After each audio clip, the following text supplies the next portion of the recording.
आइए साहब।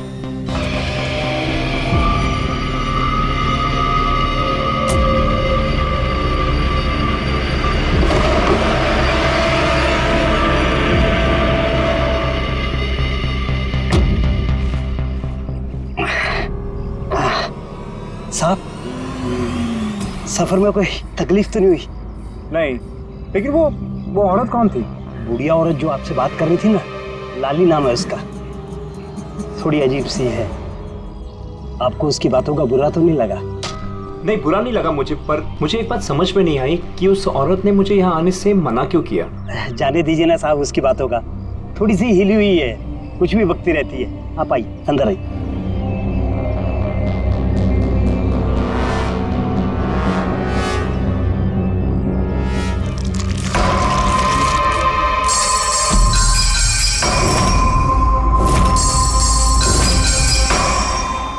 ये आदमी तो मुझे बीच रास्ते में मिला था। उसका नाम कमल है, यहाँ का माली। हमने सोचा अब आप यहाँ पर रहने वाले हैं तो क्यों ना बगीचे के जो रंग बिरंगे फूल हैं फिर से खिल उठाएं। अच्छा, आइए साहब।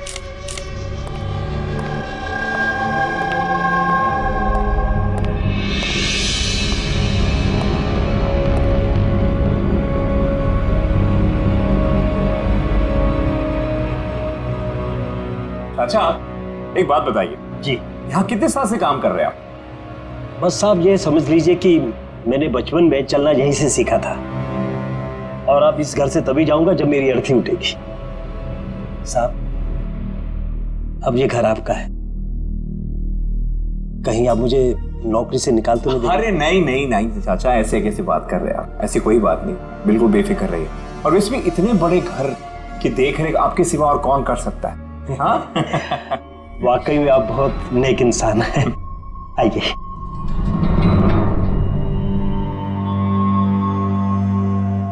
साहब, ये है आपका रूम। वॉशरूम उधर है। आप फ्रेश हो जाइए, तब तक मैं आपके लिए खाने पीने का बंदोबस्त करता हूँ। ठीक है। ठीक है साहब।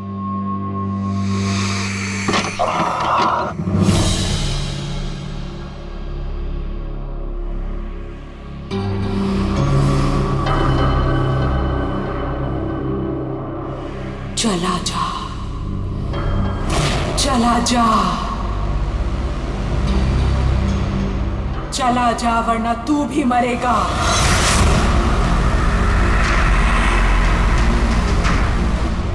कौन?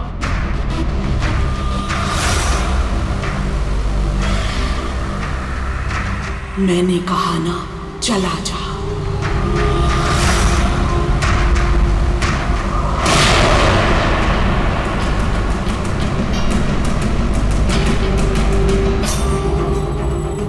कौन है?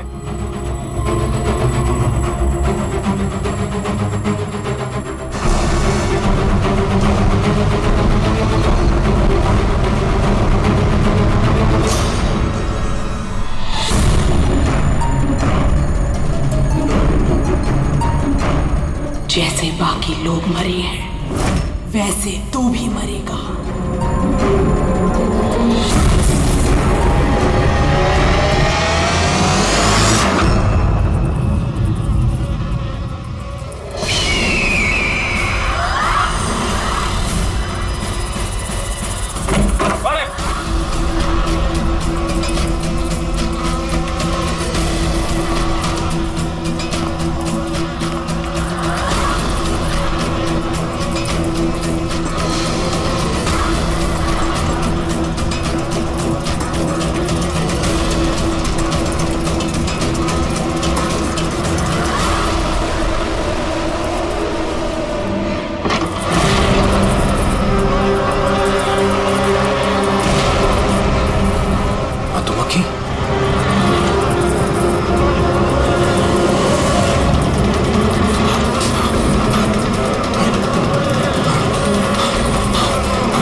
Hello, can I speak to ACP Pradyuman please? हाँ जरा शांत हो जाइए, कौन बोल रही हैं आप? मैं कौन बोल रही हूँ, मुझे क्या काम है, मैं सिर्फ उन्हें बताऊंगी। Can you just make me speak to him right now please? एक मिनट होल्ड करिए। सर, हाँ सर, फोन कॉल है। सर कोई लेडी है, बहुत रो रही है, कह रही है सिर्फ आपसे बात करेगी। Hello, hello ACP Pradyuman. हाँ मैं एसीपी प्रद्युमन बोल रहा हूँ। सर, हाँ कहिए। सर मैं वंदना बोल रही हूँ अमेरिका से। हाँ बताइए। सर मेरे साथ बहुत बहुत बहुत बुरा हुआ सर। क्या हुआ आपके साथ? सर मेरे फियांसे राज इंडिया गए थे पुश्तैनी मकान खरीदने। सर मधुमक्खियों के काटने से उनकी मौत हो गई। क्या? अच्छा तो बताइए मैं क्या कर सकता हूँ आपके लिए? सर लेकिन मुझे लगता है कि उनकी मौत मधुमक्खियों के काटने से नहीं हुई। इनफैक्ट उनका मर्डर हुआ है। He's been killed। तो ऐसे क्यों लगता है आपको कि उनका खून हुआ है? सर वो जब प्रॉपर्टी खरीदने के बाद कागजी कार्रवाई के लिए जा रहे थे तो तब क्या हुआ? सर मैंने साफ सुना था राज को कोई औरत धमका रही थी। कौन थी वो औरत? No sir, I have no clue.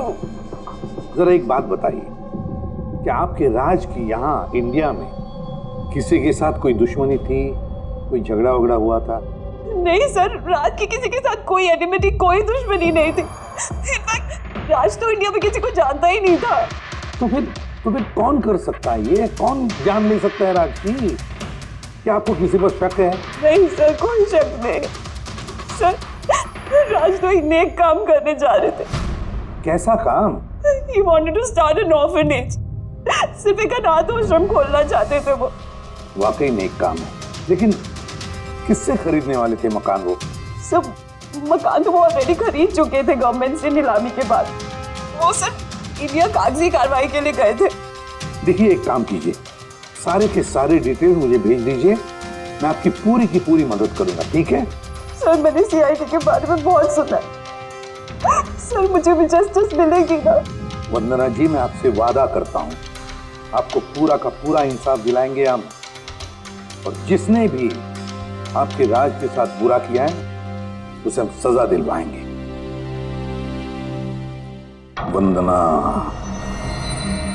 उसका मंगेतर राज अमेरिका से इंडिया आता है मकान खरीदने, अनाथ आश्रम चलाने, और राज की मौत होती है मधुमक्खी के काटने से।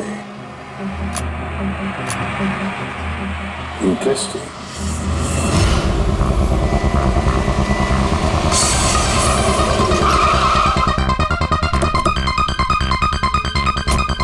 सर यही वही बंगला है जो राज ने सरकार से नीलामी में खरीदा था। अच्छी खासी प्रॉपर्टी लग रही है। आप देखभाल करते हो उस जगह की? जी हाँ, कहिए। कहेंगे आप, हम सिर्फ सुनेंगे। क्या मतलब? सीआईडी? क्या बात होगी सर? राज राकेश नाम के एक आदमी का खून हुआ है यहाँ पे। बहुत बुरा हुआ सर उनके साथ। उन्होंने ही सरकार से ये मकान खरीदा था। हाँ, उन्हीं की बात कर रहे हैं। उनका खून नहीं हुआ, मधुमक्खियों के काटने से उनकी मौत हुई है। मैंने खुद अपनी आंखों से देखा था। देखा होगा आपने, लेकिन यहाँ इस बंगलों में आने से पहले किसी औरत ने उन्हें धमकी दी थी। कुछ जानते हो उस औरत के बारे में? अच्छा, वो लाली साहब, वो बुढ़िया तो बेतुकी बेसर की बातें करती रहती है। आप उसकी बातों को गंभीरता से मत लीजिए। क्या गंभीरता से लेना और क्या नहीं वो हम तय कर लेंगे। आप ये बताइए कि वो लाली वो रहती कहाँ है? कहीं भी नहीं सर। कहीं भी नहीं मतलब? उस बेचारी का ना तो अपना कोई घर है और ना ही कोई अपना परिवार। बस दिन भर इधर उधर घूमती रहती है। नहीं, कहीं तो बैठती होगी, खाना वाना खाती होगी। कोई एक जगह होगी ना जहाँ पे वो रहती होगी ज्यादातर। हाँ, पास में एक तालाब है, अक्सर वहीं बैठी रहती है। अच्छा, दे क्या तुम इस लाली से मिल लो, तब तक इस मकान का चक्कर लगा लेता हूँ मैं। ठीक है, अब जरा वो जगह दिखाओ जहाँ पे खून हुआ था। आइए साहब। राज साहब यहाँ गिरे पड़े थे।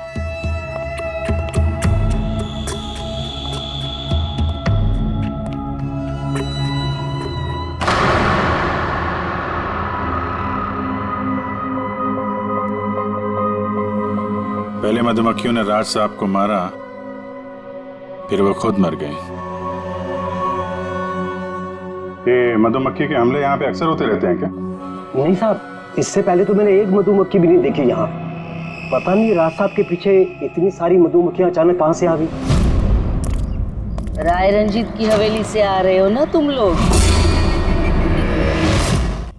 राय रंजीत की हवेली से आ रहे हो ना तुम लोग?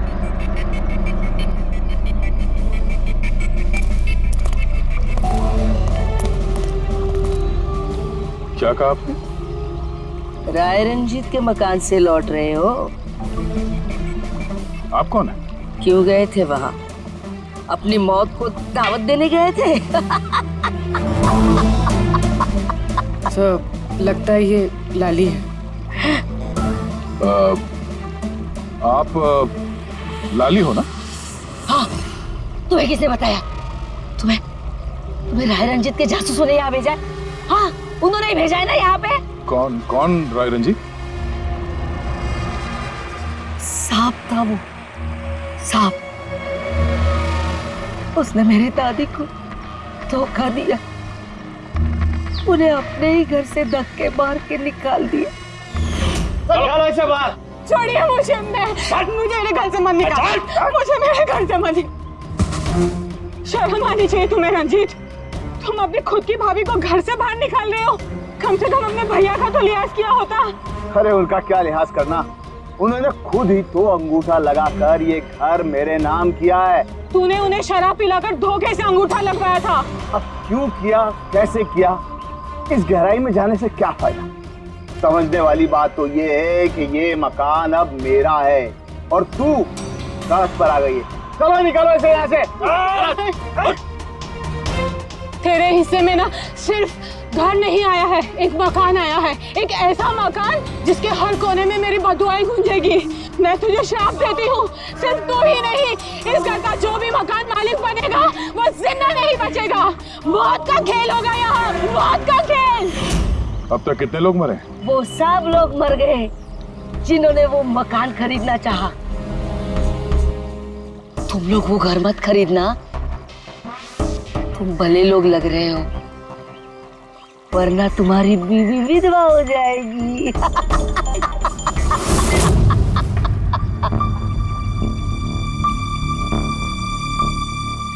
माँ जी, ये कुछ पैसे हैं, काम आएंगे।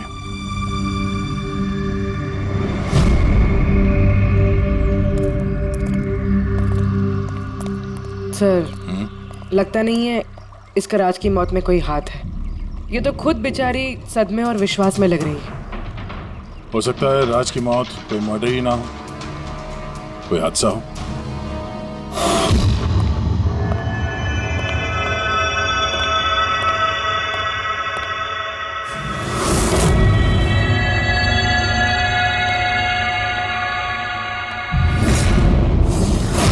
अरे ये कमरा खुला कैसे है?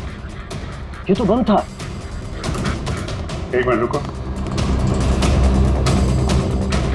शायद राज ने खोला।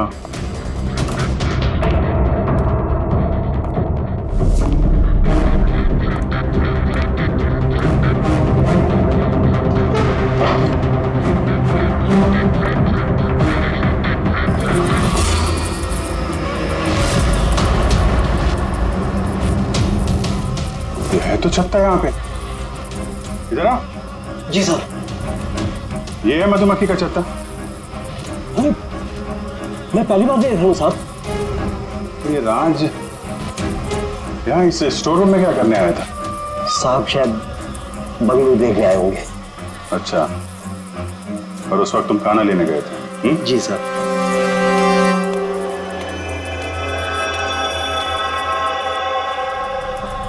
वो कौन है? वो कमल है साहब, यहाँ का माली। जब राज साहब की मौत हुई थी तो ये था यहाँ पे? जी हाँ था। कमल इधर आओ, साहब बुला रहे। जी सर। कमल, जब राज साहब की मौत हुई थी तो यहाँ आसपास किसी अनजान आदमी को देखा था तुमने? कोई अजीब सी घटना हुई हो? नहीं साहब, तो ये छत्ता यहाँ पे है तो तुम्हें कुछ काम करने में परेशानी नहीं होती? मधुमक्खी ने काटा नहीं तुमको कभी? नहीं सर, मधुमक्खी तो तब काटती ना जब यहाँ कोई छत्ता होता। पहले तो मैंने ये छत्ता यहाँ देखा ही नहीं साहब। क्या बात कर रहे हैं? हाँ साहब, मैंने आपसे पहले कहा ना कि इससे पहले इस घर में हमने एक मधुमक्खी भी नहीं देखी। कमाल है। फिर ये छत्ता आया कहाँ से? और मधुमक्खियों ने राज को ही क्यों काटा? ये तो कोई एक्सपर्ट ही बता सकता है। आसान के क्या पता चला राज की मौत के बारे में? मौत कैसे हुई? बॉस, इसकी मौत मधुमक्खियों की वजह से हुई है।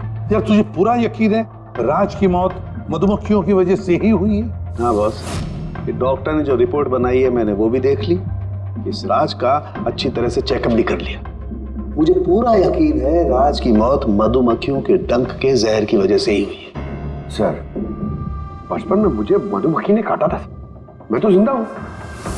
हाँ सालूम के साहब, पंकज पे जहर का असर क्यों नहीं हुआ? नहीं, पंकज को मधुमक्खी ने काटा था, मधुमक्खियों ने नहीं काटा था।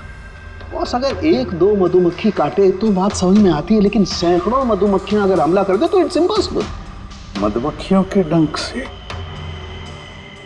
साळुंखे कहता है कि राज की मौत मधुमक्खियों के डंक से हुई है, मधुमक्खियों के जहर से। और राज की मंगेतर वंदना कहती है कि राज का खून हुआ है।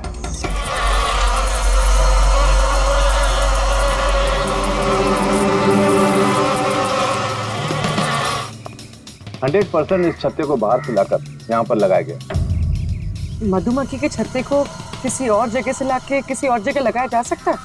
इतना आसान है? इतना मुश्किल भी नहीं है। शहद के व्यापार के लिए अक्सर ऐसा किया जाता है। आप बता सकते हैं कितने दिन पहले इस छत्ते को यहाँ पे लगाया गया? ज्यादा दिन नहीं, लगभग 2-3 दिन। सर, अगर मान भी ले कि खूनी ने ये छत्ता यहाँ पर इसलिए लगाया था कि वो राज को मार सके, लेकिन उसे कैसे पता था कि ये मधुमक्खियाँ राज पे ही हमला करेंगे, किसी और पे नहीं? मधुमक्खियां बिना वजह किसी पे भी डंक नहीं मारती, क्योंकि डंक मारने के बाद उनकी खुद की भी मौत हो जाती है। तो ऐसी क्या चीज है जो उन्हें उत्तेजित करती है अटैक करने के लिए? देखिए, जब उन्हें लगता है कि सामने वाले इंसान से उन्हें कुछ खतरा। अच्छा केदार साहब, ऐसा हो सकता है क्या कि मधुमक्खियों को ट्रेन किया जा सके कि वो किसी एक आदमी पे हमला करें? कैसी बातें करते हैं अभिजीत साहब, ये मधुमक्खियां शार्प शूटर नहीं कि कोई भी इन्हें कह दे कि फला फला को डंक मारकर आ जाए। अच्छा, आपने अभी भी कहा कि ये मधुमक्खी किसी को काटने के बाद ये खुद भी मर जाती है, तो ऐसी क्या मजबूरी है कि वो किसी को काटती है? जरा डिटेल में समझाएंगे? मधुमक्खी जब भी किसी को डंक मारती है तो फेरोमोन नाम का एक गंध छोड़ती है, जिससे कि बाकी मधुमक्खियां सचेत होकर सब मिलकर उस पर हमला कर देती हैं। इसीलिए मैंने पहले भी कहा था, मधुमक्खियां बिना वजह किसी पे भी हमला नहीं करती। जरूर राज ने मधुमक्खी के छत्ते के साथ कुछ छेड़खानी की होगी। सर, खूनी को कैसे पता था कि राज इस छत्ते के साथ छेड़खानी करेगा? कहीं ये मौत वाकई हादसा तो नहीं? नहीं पूर्वी, राज के आने के ठीक 2 दिन पहले इस छत्ते को यहाँ पे लगाना ये कोई संयोग तो नहीं हो सकता। सर, राज की मौत के बाद ये घर वंदना के नाम हो जाएगा। कहीं सबके पीछे वंदना तो नहीं है? वंदना इंडिया कब आ रही है? What nonsense! How could you even think like that? आप ऐसे कैसे सोच सकते हैं कि राज की मौत के पीछे मेरा हाथ हो सकता है? और फर्ज कीजिए कि राज की मौत के पीछे मेरा हाथ था, तो मैं आप लोगों को फोन क्यों करती? पुलिस तो ऑलरेडी ये केस क्लोज कर चुकी थी ना। देखिए, हम सिर्फ पूछ रहे हैं। वैसे राज जी के बाद ये मकान किसके नाम पे है? I don't know. राज ने गवर्नमेंट से मकान खरीदा था, तो शायद गवर्नमेंट को वापस मिल गया। मुझे अभी तक कोई नोटिस नहीं है। हाल फिलहाल में राज का किसी के साथ कुछ झगड़ा हुआ था? I have already told you that Raj एक नेक दिल इंसान थे और उनका किसी से दुश्मनी होना वाज इम्पॉसिबल। अगर मुझे पता होता कि राज की नेक दिली उनकी जान ले लेगी तो मैं उन्हें कभी इंडिया आने ही नहीं देती। ये अनाथ आश्रम खोलने का ख्याल राज जी के दिमाग में कैसे आया?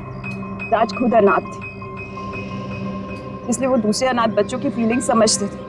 वो अनाथ बच्चों को घर जैसा माहौल देना चाहते थे, और जैसे उन्हें पता चला कि गवर्नमेंट ये मकान नीलाम कर रही है तो राज ने सबसे ऊंची बोली लगाकर ये मकान खरीद ली। तो कहीं इस राज की मौत का कारण ये घर तो नहीं है? हो सकता है कोई और भी इस घर को खरीदना चाहता था, राज बीच में आ गया इसलिए। What? कोई इतना नीच कैसे हो सकता है? इस दुनिया से इंसानियत उठ गई है क्या? इंसानियत है वंदना जी, इंसानियत है, लेकिन कुछ लोग हैं जो इंसानियत में जहर घोलने पे तुले हुए हैं। पता करते हैं किस किस को दिलचस्पी थी इस प्रॉपर्टी में। देखिए सर, मैं आप लोगों को नहीं बता सकता हूँ कि राज जी के अलावा किन किन लोगों ने इस नीलामी में हिस्सा लिया था। सॉरी। क्यों नहीं बता सकते? देखिए ये सरकारी सर इंफॉर्मेशन है, ऐसे किसी के साथ शेयर नहीं कर सकता हूँ मैं। हम भी तो सीआईडी का ही काम कर रहे हैं। हाँ वो सब ठीक है, लेकिन क्या है कि अगर सरकारी नोटिस मिल जाए तो मैं ये आपको इन्फॉर्मेशन दे सकता हूँ, उसके बिना नहीं दिखा सकता सर। नोटिस मिल गया। आप खुश हैं? आप देखिए अगर काम कायदे से होता है तो अच्छा लगता है। हाँ ठीक है, ये लीजिए, ये लीजिए। कुल मिलाकर सर 12 लोग थे जो इस बंगलो को खरीदना चाहते थे सर। इस बंगलो के पास एक्चुअली सरकार एक हाईवे बना रही है, इसलिए सब लोग बढ़ चढ़कर बोली लगा रहे हैं और हर कोई इस बंगलो को खरीदना चाहता है। अच्छा, ये राज जी की मौत के बाद अब ये मकान किसको मिलेगा? देखिए राज जी ने कागजी कार्यवाही पूरी नहीं की थी, इसलिए नीलामी अब दोबारा से होगी और जो विजेता होगा उसको ये बंगलो मिल जाएगा। आई सी। और ये नई नीलामी कब होगी? देखिए सर अभी उसकी डेट तो तय नहीं है सर, लेकिन आपको एक बात और बताना चाहूंगा सर कि राज्य से जितने भी बिल्डर्स थे वो काफी भड़के हुए थे, काफी नाराज थे, क्योंकि उन्होंने सबसे ज्यादा बोली लगाई थी। नहीं सर, एक्चुअली उन्होंने डेडलाइन के बाद बिड सबमिट की थी सर, इसी वजह से लोग नाराज थे उनसे। लेकिन अगर डेडलाइन के बाद उन्होंने बिड किया था तो सरकार ने एक्सेप्ट कैसे कर लिया? सर एक्चुअली वहां पर वो अनाथ आश्रम खोलना चाहते थे और सर अमेरिका से जो इंडिया का वक्त का फर्क है सर वो 9.5 घंटे का है, इसलिए सरकार ने वो बिड एक्सेप्ट कर ली थी। देखिए अब घर तो उसी को मिलेगा जिसकी किस्मत में होगा सर। किस्मत में नहीं भी होगा तो उसने अपनी किस्मत की रेखाएं बदलने के लिए कोशिश तो की होगी और जरूर इस लिस्ट में से ही कोई होगा वो। ललित जी, अब तो ये दोबारा नीलामी होगी, तो जिन लोगों ने अप्लाई किया है इस दूसरे नीलामी के लिए, क्या हम उनकी लिस्ट देख सकते हैं? नो सॉरी, ये लिस्ट आपको मैंने इसलिए दिखा दी कि ये नीलामी हो चुकी है, लेकिन वो जो नई लिस्ट आने वाली है सर वो तो आप किसी भी कीमत पर नहीं देख सकते। अरे अरे अरे अरे सालुंखे, तू क्या करने क्या जा रहा है यार? क्या सुन रहा हूं मैं? जो सुना है सही सुना है बस। क्या सुना? रिजाइन हो रहा है तू? हाँ। क्यों क्यों? बस मेरा टाइम आ गया। क्या टाइम आ गया? 1 मिनट टाइम है यार अभी। अरे ये टाइम नहीं यार। तो फिर देखो, हर इंसान को लाइफ में एक न एक दिन रिटायरमेंट लेना पड़ता है ना, चाहे वो क्रिकेटर हो, म्यूजिशियन हो, कोई भी हो। मेरा भी टाइम आ गया, मैं भी रिटायरमेंट ले रहा हूँ। अबे कहाँ जा रहा है तू? ये देख लो। ये क्या है? देख लो देख लो। यार क्या तू कर रहा है सालू के? समझ में नहीं आ रहा है। ये एयर टिकट कहाँ जा रहा है? हाँ, लंदन। अरे वाह रे वाह। पंकज कैंसिल कर। नहीं नहीं कैंसिल नहीं होगा। अबे रिफंड मिल जाएगा, पैसे वापस मिल जाएंगे, कल की टिकट है, डोंट वरी। मुझे रिफंड नहीं चाहिए, मैं जा रहा हूँ वापस। यार तू ऐसे कैसे जाएगा? क्या हुआ क्या? अरे इतनी बड़ी गलती होगी कि शर्म आ रही है अपने आप पर। ऐसी कौन सी गलती हो गई? वो मधुमक्खियों वाला केस। मधुमक्खियों वाला केस? हाँ यार, हादसा नहीं है बॉस, वो खून है खून। यही मुझसे गलती हो गई। मधुमक्खी के एक्सपर्ट से बात हो गई तेरी? क्या बताया उसने? यार एक्सपर्ट से भी बात की मैंने, अच्छी तरह से चेक भी किया, तब मुझे पता पड़ा ये तो हादसा नहीं है, खून है। मधुमक्खियों को तो वो हथियार के तौर पर इस्तेमाल कर रहा है यार। सालू के साहब, वो किसे? देखो, मधुमक्खियां कब आती हैं इंसान के पास? जब उन्हें फेरोमोन की गंध आती है, तभी ना। हाँ, जब उन्हें इंसानों से खतरा लगता है तब मधुमक्खियां इंसान के पास आती है, डंक मारती है। बस यार यही मुझसे गलती हो गई। ये मैंने सोचा ही नहीं कि फेरोमोन तो बनाया भी तो जा सकता है ना यार। हाँ यार, फेरोमोन तो आर्टिफिशियली भी बनाया जा सकता है, लेबोरेटरी में, फैक्ट्री में। मतलब किसी ने ये आर्टिफिशियल फेरोमोन बनाया और वो किसी भी तरह से राज के शरीर पर लगा दिया, बस मधुमक्खियां आ गई और उस पर अटैक कर दिया। सालुंखे, उठ उठ उठ, पिपलिया गांव चला जा। वहां पे जहाँ पे राज का खून हुआ राज का सारा सामान चेक कर, पता तो चले ये फेरोमोन वहां पर आया कैसे और किसने इस्तेमाल किया ये फेरोमोन राज पर। Yes boss. ये रहा सर, राज का सारा सामान इस सूटकेस में। ठीक है सर, एसीपी साहब बता रहे थे आप रिटायर होने वाले हो। कब है आपका लास्ट वर्किंग डे? आपके लास्ट वर्किंग डे से एक दिन के बाद। मतलब नहीं आ रहा है। हाँ दया, एक काम करो, मैं बाहर जाता हूँ और तुम जो है ना एक एक करके सामान मुझे बाहर पकड़ाओ, तो पता करते हैं कि कौन से सामान में फेरोमोन है। ठीक है सर। ये पकड़ेंगे आप, जरा रख लीजिए थोड़ी देर के लिए। दिखेगा ना बाहर? दिखेगा। मधुमक्खी है इसके लिए कह रहा था। अभिजीत हो तुम। हाँ। ये पूर्वी है। हाँ। ये दया। अरे दिख रहा है सर। चलिए चलिए चलिए चलिए, संभाल के सर, संभाल के। हाँ। चलिए सर।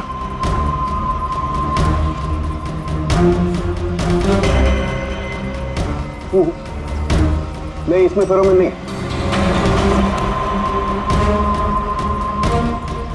अरे सर संभल के। अरे कुछ नहीं, जिसमें फेरोमोन होता है उसी पर अटैक करती है।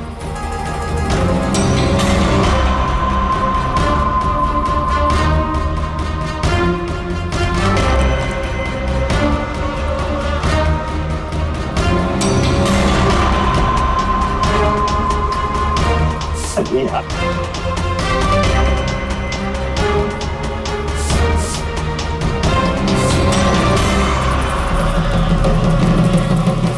हरकत हुई, देखो देखो, अटैकिंग मूड में आई है ये मधुमक्खी। देखो सर, किसी ने राज के परफ्यूम में फेरोमोन मिलाया। अरे यार, ये मधुमक्खी ने मुझे काटा ना। सर आप निकलो यहाँ से। अरे यार, अरे पानी में जाओ, पानी में। पानी किधर है? अरे सामने उतर सर। अरे उधर कुआं है सर, जाओ ना। अरे सर निकलो यहाँ से। जाइए सर।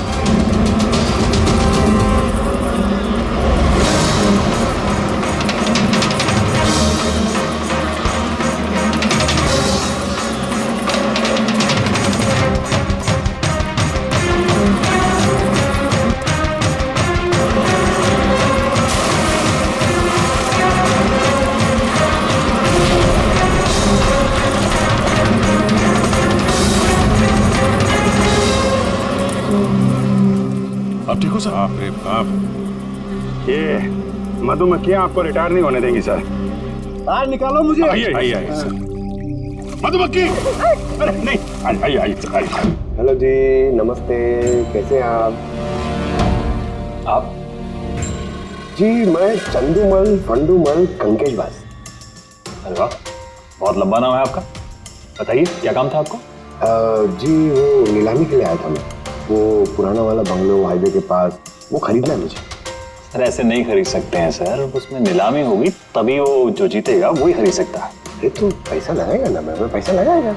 देखिए अब टाइम नहीं बचा है, सिर्फ 15 मिनट बचे हैं, आप लेट हो गए। ठीक, क्या बात कर रहे हैं सर, 15 मिनट में क्या क्या हो जाता है। ये देखिए ना, मैं तो ये बेड का लिफाफा भी लाया हूँ, ये देखिए। राकेश, इधर रजिस्टर लेकर आ।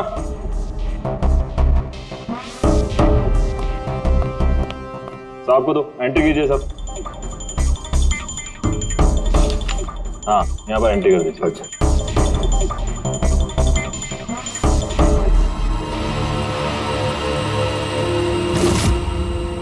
यहाँ साइन कर दीजिए लास्ट में। गुड, लाइए।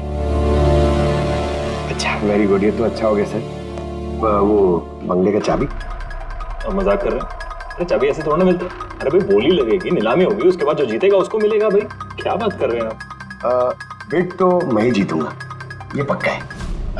भाभी और बच्चों को मेरा प्यार देना, ठीक है सर? Thank you. पता नहीं कहाँ कहाँ से चले जाते हैं, कमाल है।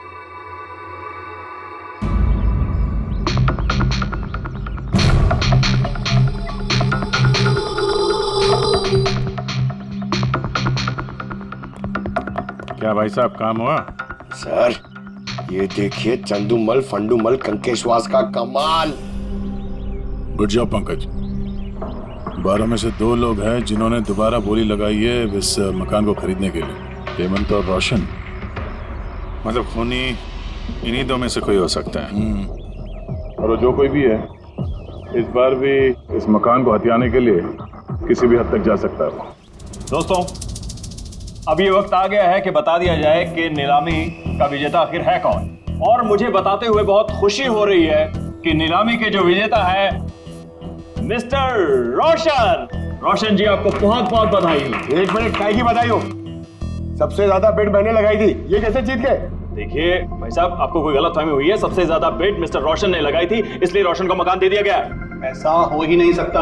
मैंने बहुत ऊंची बोली लगाई थी, ये बेट मुझे मिलनी चाहिए थी। आप ऐसे ही बात कर रहे हैं सर। मैंने तीनों लिफाफे चेक किए हैं और चेक करने के बाद मिस्टर रोशन की कीमत सबसे ज्यादा थी, इसलिए मिस्टर रोशन को मकान दे दिया गया है। प्लीज कम ऑन यार, अब हार गए हो तो बच्चों की तरह रो मत। बिजनेस है, ऊंच नीच होती रहती है। बिजनेस में बेईमानी नहीं चलेगी।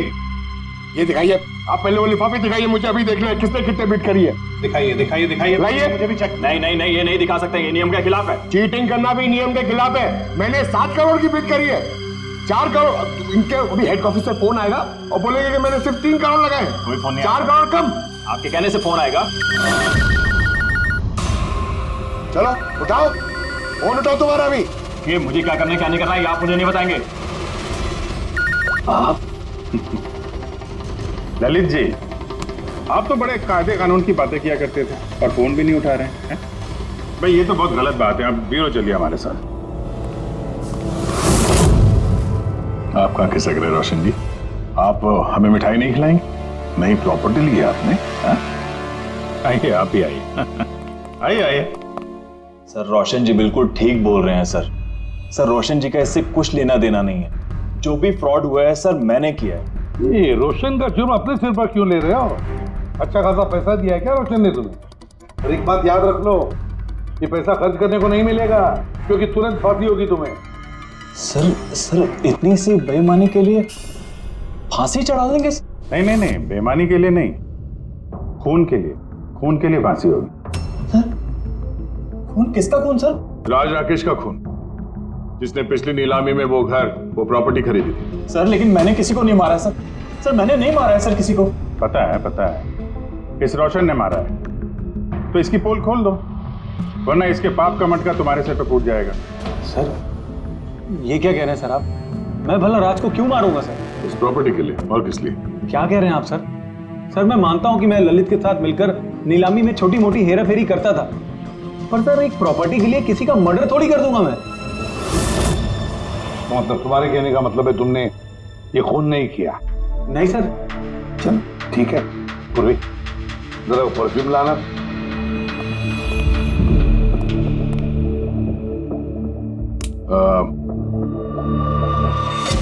ये परफ्यूम छिड़क दूं? हाँ? बाहर मधुमक्खियों का छत्ता है, क्या बोलता है? Sir perfume? हाँ? आपकी मर्जी सर, लेकिन हमारे इस केस से परफ्यूम का क्या लेना देना सर?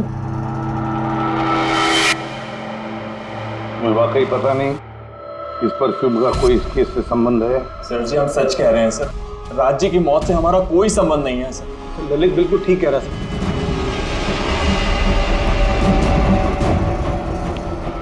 अगर ये खून रोशन ने नहीं किया तो फिर बचता है वही एक।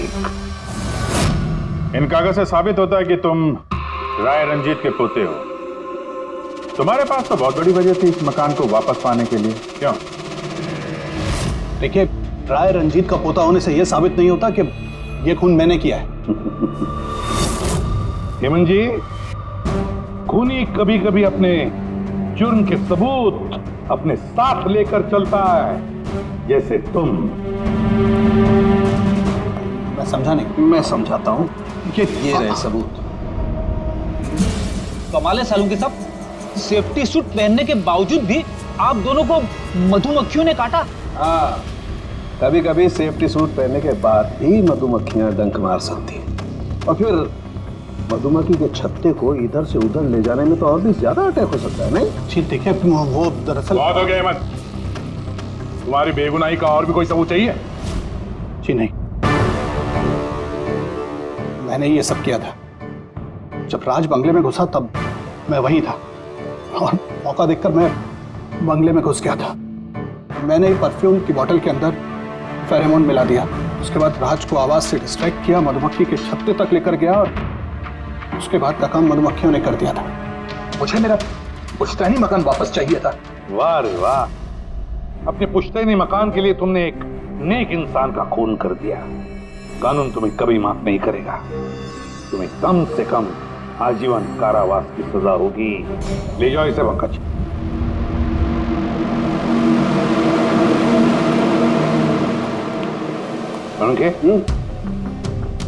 केस खत्म, रिटायर हो सकता है तू। मुझे रिटायर होना ही नहीं है। कल तक तो बोल रहा था रिटायर करूंगा। वो कल की बात थी। भगवान, मतलब पीछा तो नहीं छूटने वाला इस आदमी से अपना। हाँ, पीछा नहीं छूटने वाला है किसी का किसी से नहीं। मुझे तुम्हारे बिना चैन नहीं और तुम्हें मेरे बिना चैन नहीं। ये लीजिए, सरकार ने बंगलो अब राज से आपके नाम करने का निर्णय लिया है। उम्मीद है कि अब आप मिस्टर राज के अनाथ आश्रम खोलने का सपना पूरा कर पाएंगे। राज के जाने के बाद मेरी लाइफ का यही मकसद रह गया है, उसका आखिरी सपना पूरा करना। But thank you so much Raj को जस्टिस दिलाने के लिए। हमने जो कुछ भी किया वो तो हमारा फर्ज था। आपको और कोई मदद की जरूरत हो तो हमें जरूर याद करिएगा। कभी कभी आते रहिएगा, उन बच्चों को भी आपसे इंस्पिरेशन मिलेगी। ये भी कोई पूछने की बात है? हो सकता है उन बच्चों में हमें कोई हमारा नया CID ऑफिसर मिल जाए।